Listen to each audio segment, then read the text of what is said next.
raalli ahaada waxaa jiray in carwa ka laba mobile lagu dhacay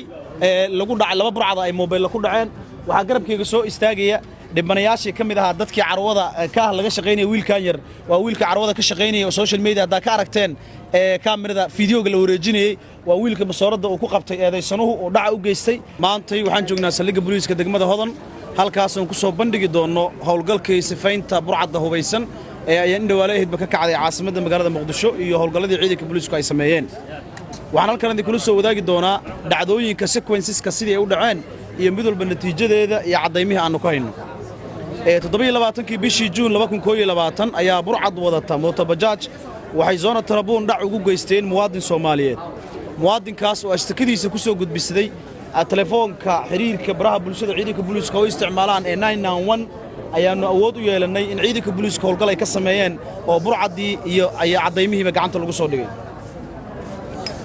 29 bishii June 2021 ayaa burcad kale oo hubaysan waxay dhac u geysteen qof muwaadin ah iridda isbitaal Shaafi ee magaalada Muqdisho halkaas oo muwaadinkii dhac loo geystay oo sidoo kale ashtakadiisa ku soo gudbistay telefoonka 991 ama 991 oo gacantana lagu soo dhigay eedaysanihii mooto bajaajtii uu waday iyo cadeymihii agabkii uu dhacay shalay toole 29 bishii 6 ama bishii June 2021 ayaa laba dhalinyaro ah oo ku hubaysan bastoolad isla markaana waxay dhac u geysteen carwo lagu gado mobilada oo la oran jiray carwa ka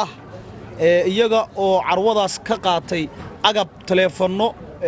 ilaa 15 telefoon ah 19 telefoon ah oo 15 kamida ay yihiin iPhone telefoonadaas isticmaalka agabka kale la xiriiray muwaadinkii iska lahaa carwadaas iyo kaamirada CCTV-ga ama closed circuit camera oo qabatay eedaysanayaasha oo falka dhaca gacanta kula jira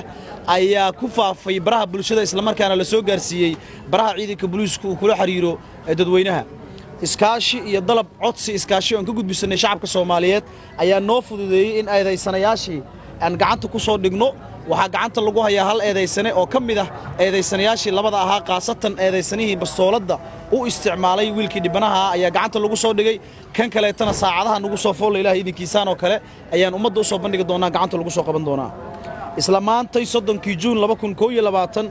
ayaa burcad kale waxay dhac ka geysanayeen xaafadda Albarako maqaaxida Ayno Shamsi ka soo horjeedkeeda halkaas oo riboodyo fara badan oo dacwooyin ashtaka ah laga gudbiyay saldhigga booliiska degmada Hodan la soo gaarsiiyay waxaa jira muwaadiniin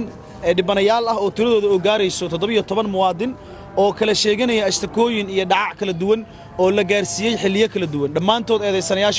dhibanayaashii waxay ku sugan yihiin saldhigga booliiska degmada Hodan halkaas oo ashtakadooda ay keensadeen markay ka war heleen in eedaysanayaasha gacanta lagu dhigana ay yimaadeen iyagana saas oo kale dhammaan eedaysanayaasha aan gacanta ku dhignay iyo kuwa kale oo saacadaha soo socda gacanta lagu soo bandhigi doono ciidanka booliiska Soomaaliyeed waxaan ku wareejin doonaa hay'adaha garsoorka iyo maxkamadda awoodda u leh si cadaaladda u maraan agabkii iyo exhibitkan ku soo qabanana saas oo kale to cadaynta ayaa waxa la horgeyn doonaa maxkamadda awoodda u leh waxaan rabaa ummadda Soomaaliyeed inaan gaarsiiyo inuu socdo howlgal ka dhan ah burcadda hubaysan ee ka kacday gobolka Banaadir maalmihii la soo dhaafay asbuucii la soo dhaafay howlgalkaas ayaa socda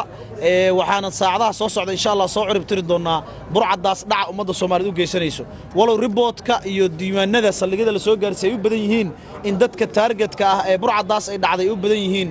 bulshada rayidka qaybta dumarka ugu badan dadka dhaca ay u geysteen walow ay dhibanayaasha dhaca loo geystay qaybaha kala duwan ee bulshada isugu wada jiraan oo ay jiraan rag xataa dhaca loo geystay waxay ku xiran tahay eedaysanuhu hadba agabka iyo tabta uu isticmaalo dadka ku dhaco waxaan rabaa inaan halkan ka gudbiyo fariin aan gaarsiinayno ummadda Soomaaliyeed gaar ahaan dadka ku nool gobolka Banaadir iyo nawaaxigiisa dhammaan inta badan kiisaska dadka muwaadiniinta ah oo la dhacay waxay soo gaarsiiyeen lambarka telefoonka 991 kaas oo ka caawin kara in qofka dhibanaha marka dib la gaarsiiyo isla markiiba uu gurmad degdeg ah ka heli karo ciidanka booliiska Soomaaliyeed ugu dambeyn waxaan rabaa dadka inaan gaarsiiyo agabkii hantidii dhammaan la wada dhacay oo nooc walba isugu jirta oo ay ku jiraan mooto bajaaj oo ay ku jiraan mobillo hantidaas ummadda Soomaaliyeed laga dhacay waxaan u sheegaynaa in qof walba hantidiisii intii gacanta lagu dhigo uu heli doono maadaama aan eedaysanayaashii gacanta ku hayno sida hortiina ka muuqata iyo qayb kamid ah exhibitkii ama cadayntii ay eedaysanayaashu lagu soo qabtay iyo wixii ay dhacayeen dhammaan mobiladaas iyo agabka kale dadka laga dhacay waxaan geyn doonaa oo dahab uu ku jiro maxkamadda awoodda u leh kadib kiiska marka uu soo gunaanado oo xukunka uu dhaco agabkoodii dadku waxay u soo doonan karaan saldhigii markii hore riboodka ay ka geeyeen oo nawaaxigiisa dhaca uu ka dhaco tusaale ahaan haddii lagu dhacay degmada Hodan oo aad ribood ama istaka gaarsiisay saldhiga booliiska degmada Hodan oo biga lagu galiyay marka exhibitkaaga ama alaabtii laga dhaca la helo oo maxkamaddu ay go'aanka ka soo saarto soo dhamaado waxa dib loogu soo celin doonaa saldhiga booliiska saldhigaas booliiska oo laga diiwaan galiyay markiisii hore ayaana diyaar ku ahaan doona qofka muwaadinkan halkaas oo alaabtii soo doonan doona dhammaan mobilada la hayo waa la wacay dadkooda intii simikaarada ay ku jireen waana la gaarsiiyay in agabkoodii loo hayo oo gacan aamin ay ku jirto lana gaarsiin doono toola ka aragteen baraha bulshada raalli ahaada waxaa jiray in carwa ka laba mobil lagu dhacay laba burcada ay mobil ku dhaceen waxa garabkayga soo istaagaya dhibanayaashii kamid ahaa dadkii carwada ka laga shaqeynay wiilkan yar waa wiilka carwada ka shaqeynay oo social media hada ka aragteen kaamirada fiidiyoga la wareejinayay waa wiilka masooradda uu ku qabtay eedaysanuhu oo dhaca u geystay ninkanna waa milkiilihii carwada oo burcadu ay u dhaceen marka waxaan u soo istaajinaynaa dhibanayaashan inay marqaati ka noqdaan ogaadaanna ummadda Soomaaliyeedna aan gaarsiino in qof kasta oo dhac noocaas gaarsiiyay uu cadaaladda ka baxsan doonin